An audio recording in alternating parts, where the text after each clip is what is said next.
Well, do you want the long story or the short story? How long is the long story? I could probably wrap it up in 10 minutes, 5 minutes.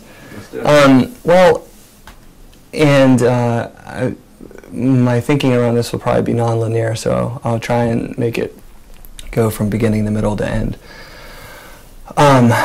But about 5 years ago, there was a group of peers that got together that were charged with spending money that was going to be left over from shutting down our state hospital.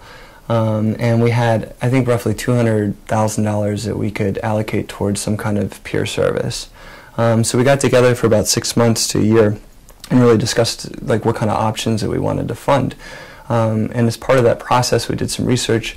A group of us ended up getting together and going and looking at different crisis alternatives, like overnight programs that were run by peers.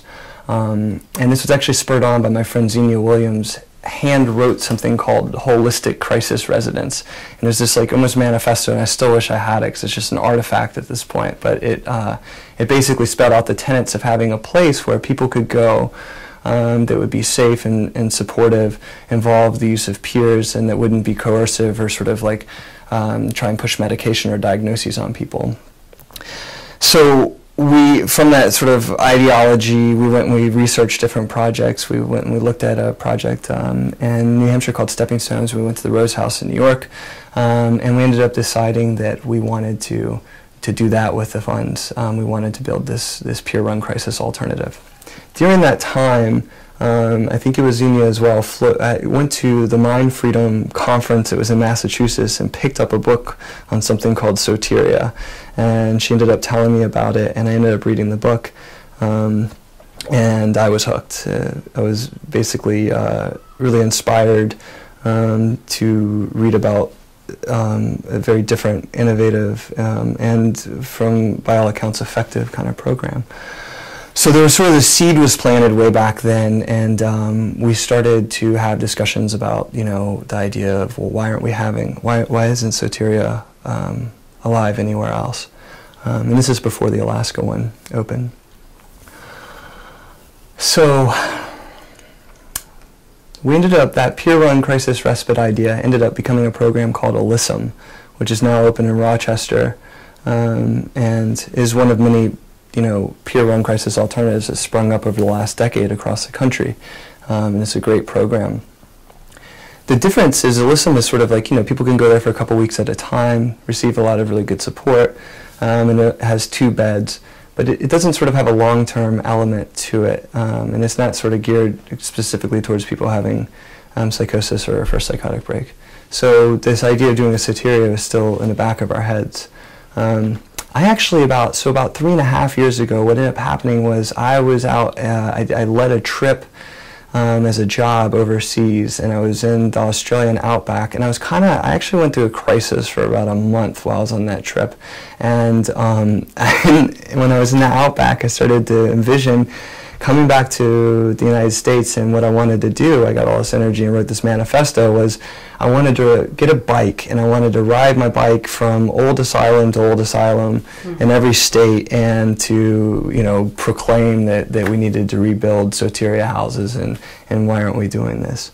When I came back to the States, that idea didn't come to fruition. But I did have this manifesto, and I did meet with our commissioner of mental health back then, and I brought the book, and I said, why aren't we doing this? And he basically told me that, you know, that if we want to do this, I need to make it happen. I wasn't prepared to make anything like that happen back then. I didn't know any of the processes about how those kinds of programs work, and the administration was different.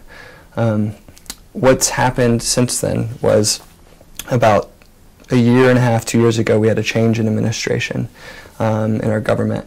And to sort of make this longer story short, we ended up with the commissioner of mental health now, who's actually very supportive of alternatives and interested in doing enhanced community mental health services. And about 1 year to 1.5 years ago, I was having a conversation with him about, he had asked me to come and comment and give thoughts on what we could do differently instead of having a state hospital. This is before Irene hit, but the state was still wanting to look at having different kinds of services in lieu of a state hospital. So it just so happened that during that conversation happened 2 days before Robert Whitaker was coming to give a lecture up at St. Michael's. So I was having the discussion with the now Commissioner, Patrick Flood, and I told him about Robert Whitaker coming in a couple days, and he ended up going to that lecture and was very inspired by it and found a lot of the ideas to be worth taking into account in how we design our mental health system. So that really was, I think, a changing point, because, you know, it's one thing to have grassroots activism trying to start all these projects. It's another thing when you start to get people that are in positions where they can actually have a lot of influence and make things like that happen and allocate resources. So I want to emphasize that over the last few years there's been a number of people that have been sort of advocating for Soteria at different forums, at different events, going to the legislature and talking to people about it. People have discovered it, especially peers that have been through these experiences. People have rightfully said they want something like this. Why don't we have these options? Why don't we have these alternatives?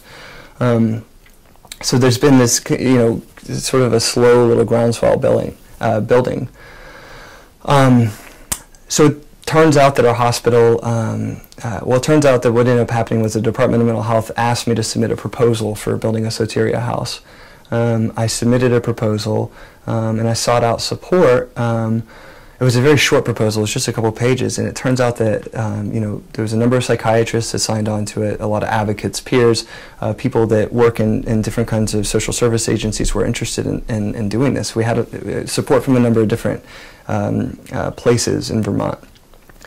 I submitted this proposal, and it turns out a few weeks later that Hurricane Irene wiped out our state hospital.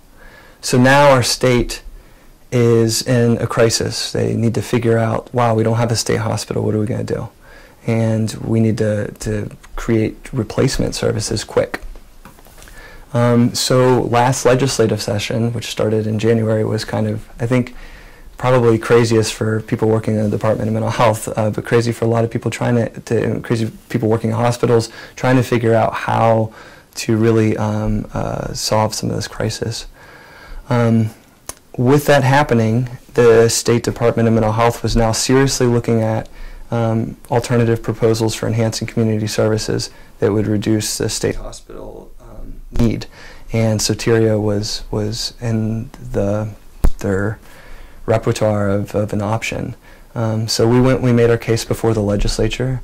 We had a lot of support from the Department of Mental Health, a lot of support from advocates and from other agencies, and even support from the traditional mental health system.